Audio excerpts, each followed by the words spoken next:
Oi, pessoal do oitavo ano, tudo bem? A aula de hoje, do dia 25/8, o computador como parceiro artístico. Em nossa apostila, nós já havíamos falado sobre o filme 2001, Uma Odisseia no Espaço, do Stanley Kubrick, de 1968. Em 1968, Kubrick já conseguia prever a importância de um computador na vida das pessoas no futuro. E também ir além. No filme, ele tem um personagem que é um computador e que esse computador tem o ALL 9000 e ele também tem a capacidade de pensar e de sentir, o que, logicamente, os nossos computadores atuais ainda não possuem essa capacidade. Mas ele fala já na possibilidade dos computadores dominarem o mundo ou dominarem o dia em que eles irão dominar o ser humano. Debatemos um pouco sobre o assunto e concluímos também que um computador existe em função do ser humano. O ser humano precisa alimentá-lo, o ser humano precisa ligá-lo para ele poder funcionar.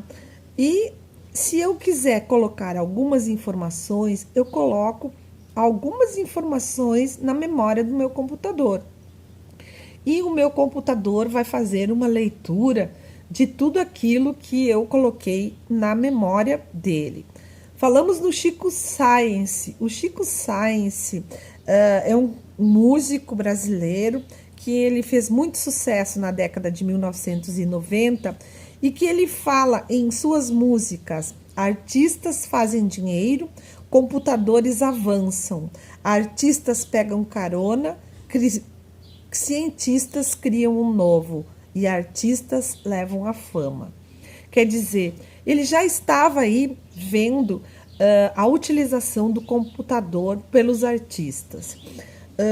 A nossa opinião e o que debatemos também em sala foi de que os artistas utilizam o computador como uma técnica, ou seja, o computador não vai fazer o meu trabalho sozinho, ele vai fazer o meu trabalho a partir do momento que eu colocar alguma coisa na memória dele.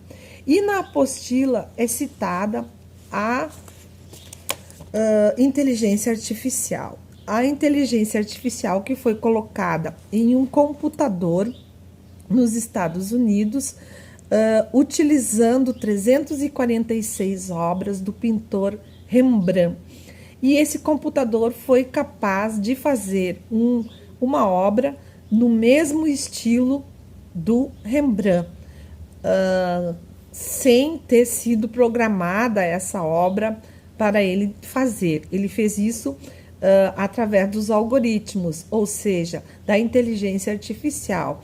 Ele foi lendo todas as características da obra do artista e percebeu o estilo em que o artista trabalha e conseguiu fazer essa obra. A pergunta é: seria o computador capaz disso? Eu tenho as minhas dúvidas, porque se não fosse Rembrandt e não fossem colocadas as 346 obras em sua memória, ele não teria capacidade de criar um Rembrandt, de fazer um estilo Rembrandt. E aqui surge também uma pergunta que a apostila nos faz, ou seja, o que é arte? Dependendo da definição do que é arte, a gente pode tirar uma certa conclusão sobre o que foi debatido aqui.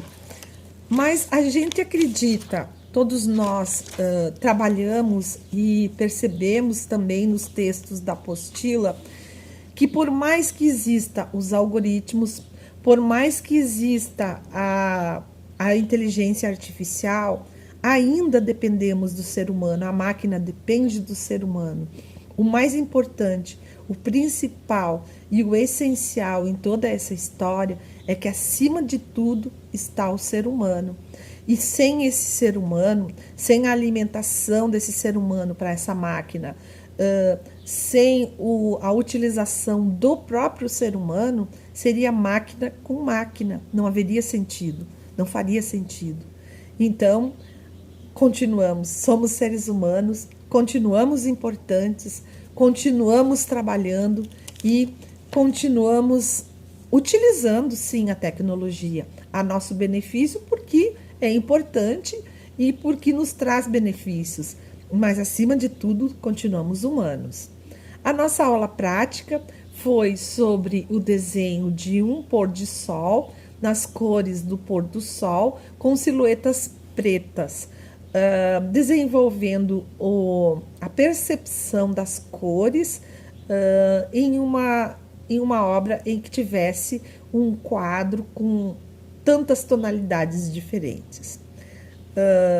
Gente, a nossa aula de hoje era isso. Muito obrigada e até a próxima aula. Um grande beijo para vocês. Tchau, tchau.